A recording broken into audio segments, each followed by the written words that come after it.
দর্শক, নির্বাচন নিয়ে সহিংসতা যখন বাড়ছে, গতকালকে আমরা দেখেছি শেরপুরের ঝিনাইগাতীতে জামাতের একজনের মৃত্যুর ঘটনা। সেখানে আজকে নানা রকমের ভিডিও ছড়িয়ে পড়ছে, স্টিল ছবি ছড়িয়ে পড়ছে। জামাত বিএনপি সংঘর্ষের ফলে এটা হয়েছিল এবং জামাতের লোকজন প্রথমে বিএনপিকে আক্রমণ করেছিল, তাদের হাতে দেশীয় নানা ধরনের অস্ত্র দেখা গেছে, এরকম ছবি ছড়িয়ে পড়ছে। ছবির বিশ্বাসযোগ্যতা নিয়ে আমাদের মনে সন্দেহ থাকতেই পারে, সেটা ভিন্ন কথা।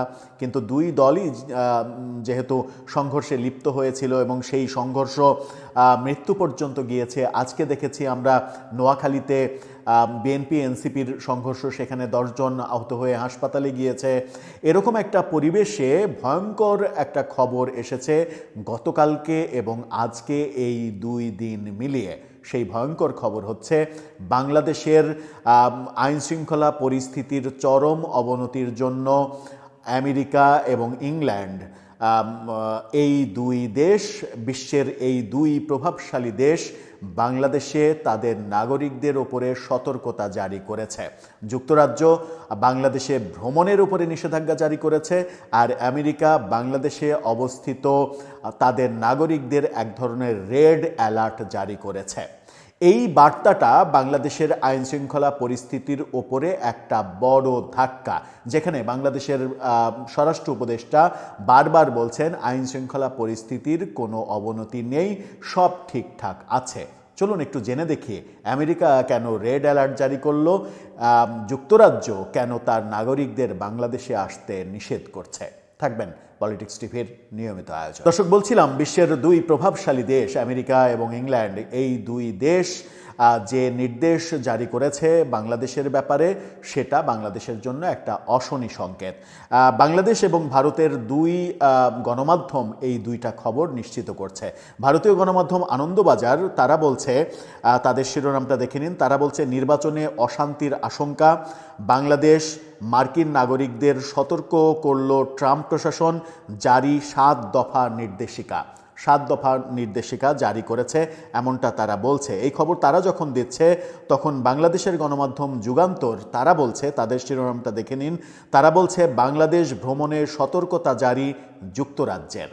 অর্থাৎ বাংলাদেশ ভ্রমণের ক্ষেত্রে না পারলেই না, এরকম যদি হয় তাহলে যেন তারা কোনোভাবেই বাংলাদেশ সফর না করে, এরকম সতর্কতা জারি করেছে।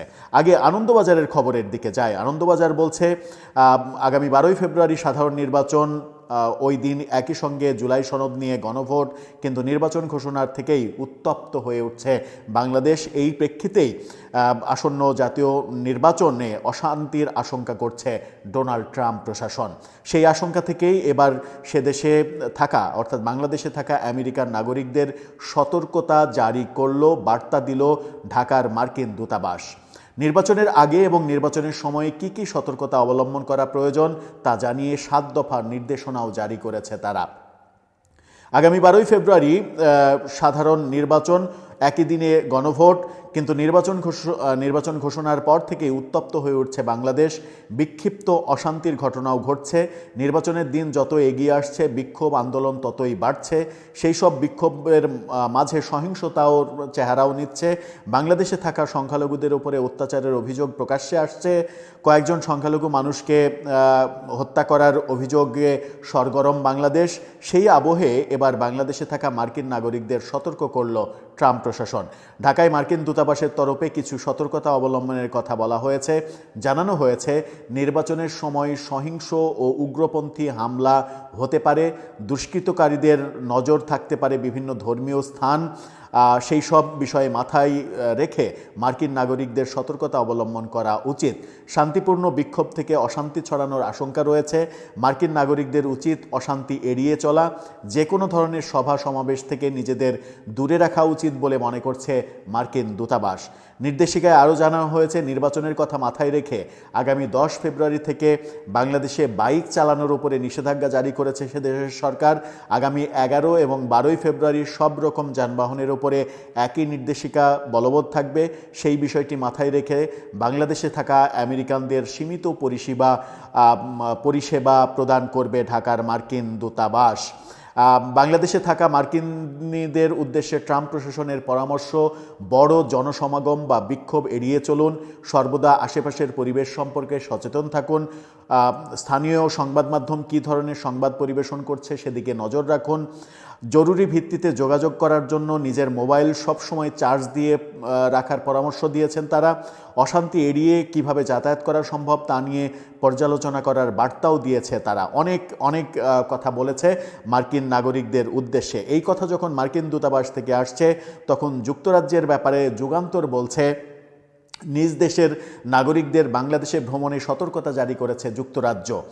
বাংলাদেশে আসন্ন জাতীয় নির্বাচন ঘিরে রাজনৈতিক সহিংসতা ও উগ্রবাদী গোষ্ঠী সম্ভাব্য আক্রমণের ঝুঁকি বিবেচনায় এমন বার্তা জারি করেছে দেশটি। বৃহস্পতিবার গতকালকে British foreign Commonwealth and development office থেকে এই ভ্রমণ সতর্কতা জারি করা হয়েছে।